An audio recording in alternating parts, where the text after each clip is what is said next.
বাংলাদেশের যত উদ্ভট নিয়ম কানুন তার ম্যাক্সিমামই হচ্ছে ইন্ডিয়ার থেকে চাপিয়ে দেওয়া নিয়ম কানুন।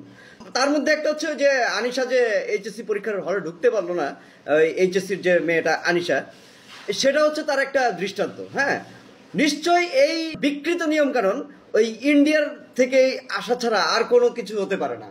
কেন ভাই, আজকে আমার 10টার পরীক্ষা, আমি কেন 10:59 থেকে আমি কেন ঢুকতে পারবো না? 10টা থেকে ধরেন আমার পরীক্ষা 11টা, আমি 10:59 ঢুকার অধিকার আমার কেন থাকবে না? হ্যাঁ, আমি যদি আমার ডকুমেন্ট ঠিক মতো দেখাতে পারি, কেন আমি 10:59 ঢুকতে পারবো না সেটা বলেন। হ্যাঁ, আমি যদি নামটা লিখে চলে আসতে পারি, মানে সেটাই তো আমার জন্য এনাফ, তাই না? এইরকম এগুলো হচ্ছে মানুষের অধিকার। হ্যাঁ, একজন মানুষ 1 মিনিট আগেও ঢুকতে পারবে, এটা একজন সাধারণ মানুষের অধিকার। সেই জায়গায় তারা হচ্ছে বাচ্চা।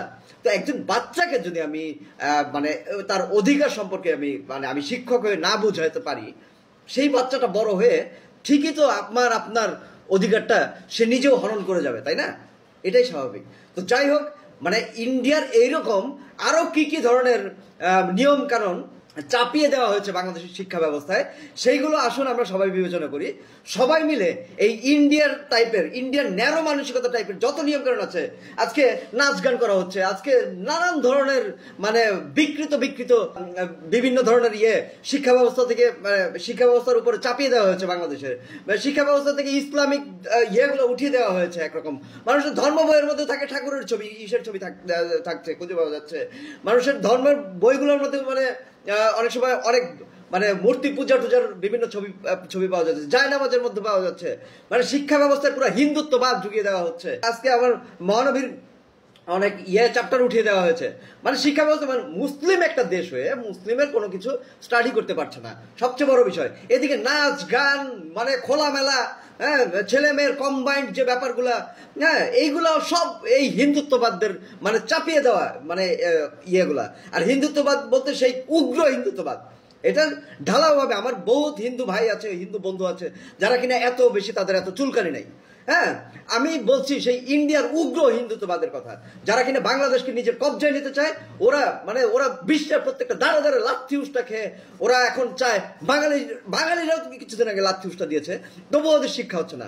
ওদেরকে চরমভাবে লাথি উষ্টা, মানে বাংলাদেশের প্রত্যেকটা নিয়ম কানুনগুলো চেঞ্জ করে বাঙালির আলাদা নিয়ে মুসলিমের আলাদা একটা সার্বভৌমত্ব রক্ষার যে নিয়ম কানুন সেগুলো প্রতিষ্ঠা করে ওদেরকে আমরা এইভাবে লাথি উষ্টা মারবো। ঠিক আছে, ওই ইন্ডিয়ান হিন্দুত্ববাদদের মানে প্রত্যেকটাকে। তো শিক্ষা ব্যবস্থা থেকে আসুন আমরা নাচ গান করি, এইরকম যে মানে শিক্ষার্থীদের কি কি অধিকার, এই অধিকারগুলো ফিরিয়ে দেয়। অতিরিক্ত ভর্তি ফি থেকে শিক্ষার্থীদের বাঁচাই। এক বই দিয়ে কমপক্ষে 5-10 বছর যেন শিক্ষার্থীরা পড়তে পারে, নতুন করে আর যেন বই কেনাকাটা না হয়। আমার বই দিয়ে যেন আমার ছোট ভাই ছোট বোন যারা আছে সবাই যেন পড়তে পারে, এই ব্যাপারগুলো প্রতিষ্ঠা করি। হ্যাঁ, শিক্ষা ব্যবস্থাটাকে ওইরকম স্মার্ট করি যাতে প্রয়োজন না হয়। হ্যাঁ, এক বই বারবার চেঞ্জ করার জন্য প্রয়োজন না হয়, সেটা বোর্ড বই হোক, বোর্ডের বাইরের যে কোনো বই হোক। এছাড়াও আরো কি কি অসঙ্গতি আছে আপনারা সবাই কমেন্টে জানান।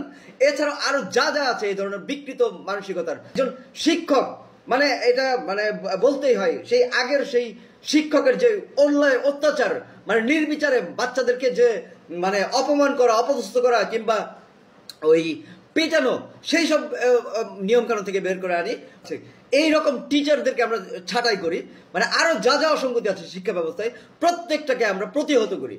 ঠিক আছে, আসলে মানে এটা মানে জাতির একটা অনেক বড় একটা ব্যাপার। হ্যাঁ, শিক্ষার্থীরা যদি মানে আজকে আমাদের কাছ থেকে না শিখতে পারে, আমরা যারা শিক্ষক আছি আমাদের কাছ থেকে না শিখতে পারে, আর কোথায় গিয়ে শিখবে বলেন? তো যাই হোক, আমরা খুঁজে বের করবো ইন্টারন্যাশনালি মানে স্মার্ট, মানে কারো ব্যক্তিত্বে আঘাত না হয়, কারো স্বার্থহানি না হয়, মানে এই ছাত্রছাত্রীরা যেন তাদের ন্যায্য হিস্সা খুঁজে পায়। মানে এই ধরনের একটা শিক্ষা ব্যবস্থা চালু করার জন্য আমাদের যা মাথায় যা প্ল্যান আছে সেই প্ল্যানগুলো দিয়ে আমরা মানে এগুলো উত্থাপন করি যে কি কি করলে মানে বাংলাদেশের শিক্ষা ব্যবস্থার সর্বোচ্চ একটা পাবে। আজকে বাংলাদেশের শিক্ষা ব্যবস্থার কোনো দাম নেই, পুরো ওয়ার্ল্ডের কোনো জায়গায় বাংলাদেশের শিক্ষা ব্যবস্থা চলে না ভাই, অচল একটা শিক্ষা ব্যবস্থা।